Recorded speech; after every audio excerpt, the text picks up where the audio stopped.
The federal government claims its COVID stimulus package has helped households and businesses stash away $200 billion in savings despite the pandemic.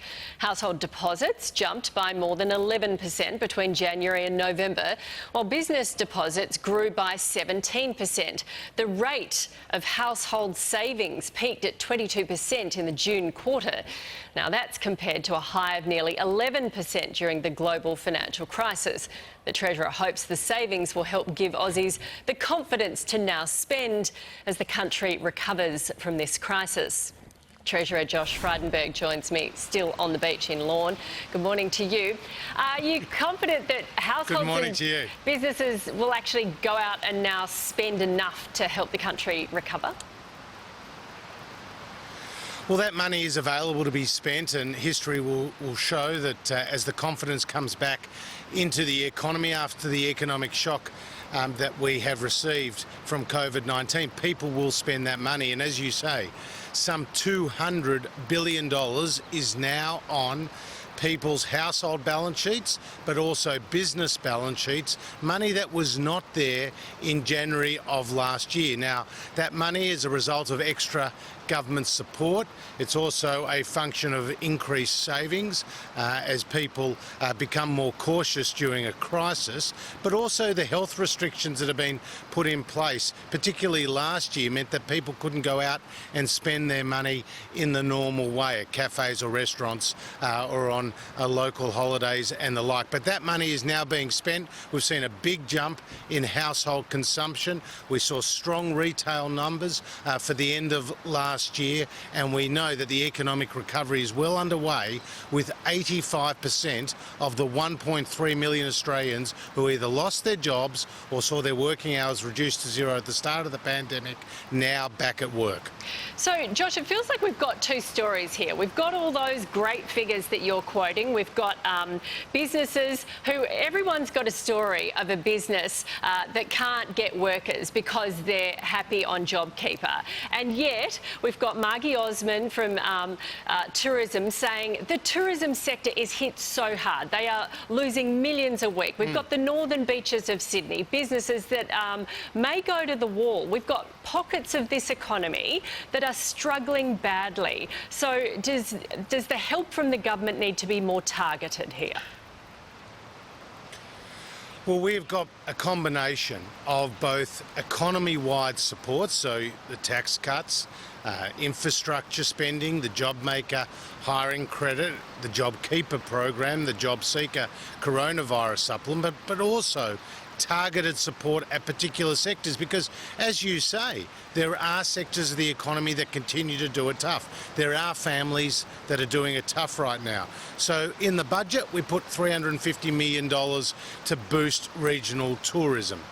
We have announced a program to support travel agents who have obviously been hit by the international border closures. That was an extra $100 million. The Home Builder program was designed to support jobs in the construction industry. So we have adopted both a targeted support packages towards particular sectors, but also economy-wide support. It's that combination of that approach that is helping people get back to work. OK, moving on, health chiefs have defended the AstraZeneca vaccine after the efficacy rate was questioned. Reports this morning say talks are underway to produce this Novavax vaccine at CSL's manufacturing plant in Melbourne. Is this an indication our vaccine strategy is now going to pivot towards this jab? Well, you heard yesterday from the Chief Medical Officer, Professor Kelly, be quite upbeat about that Novavax vaccine going through its clinical trials. But what we do know is that the government has accepted the best medical advice available to us, which has meant a portfolio approach. As you know, the Pfizer vaccine, which requires transportation and refrigeration at -70 degrees Celsius. We also have the AstraZeneca AstraZeneca vaccine, which can be manufactured and will be manufactured here in Australia to be rolled out. We've got a portfolio approach, which has been the medical advice to the government. We are now seeing those approvals go through those normal processes with the therapeutic goods administration. That has to ensure that all the data is there, that these vaccines, as we've heard from Professor Kelly, are safe and they're available, and then we'll proceed to provide those jabs across the country, and the idea is to get hopefully to around 4 million by the end of March. Yeah, are you worried about getting to that? Because you've got lots of Australians, lots of people I'm talking to, and I'm sure you, saying, this is rushed. I'm worried about this. You've got now this 62% figure that's being bandied around, and people are even more worried about that. And you've got a whole bunch of stories on Facebook where people are sharing, saying, oh, there are bad reactions in England. How is your government going to sell this vaccine to Australians? Well, we need to listen to the medical experts, and not a politician or a TV presenter. The person who we must listen to is the Chief Medical Officer. They are the authority, they are the source of the medical advice to the government, and their advice is that the vaccines that Australia will roll out across the country are safe, they are available, and that they can be administered effectively and save lives. I think that was the key point from the Chief Medical Officer yesterday, that rolling out the AstraZeneca vaccine will help save lives. And we've heard from epidemiologists, we've heard from microbiologists, we've heard from other health officials that it is important to roll out that vaccine and get it to as many Australians as possible.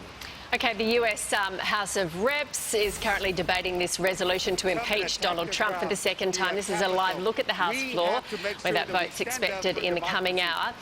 Is your government concerned this could spark more violence? Well, the United States will proceed with their processes, their political processes, and we will, of course, be watching that very closely. But the attack on the Capitol in Washington, D.C. was despicable. It was disgusting. And by attacking democratic institutions, they were attacking democracy itself. And as you know, the Australia-US relationship is very strong. It doesn't matter who's in the White House and who's in the Lodge. That relationship is very strong. It endures, and it is in Australia's national interest. Okay, Josh Frydenberg, we thank you for your time this morning.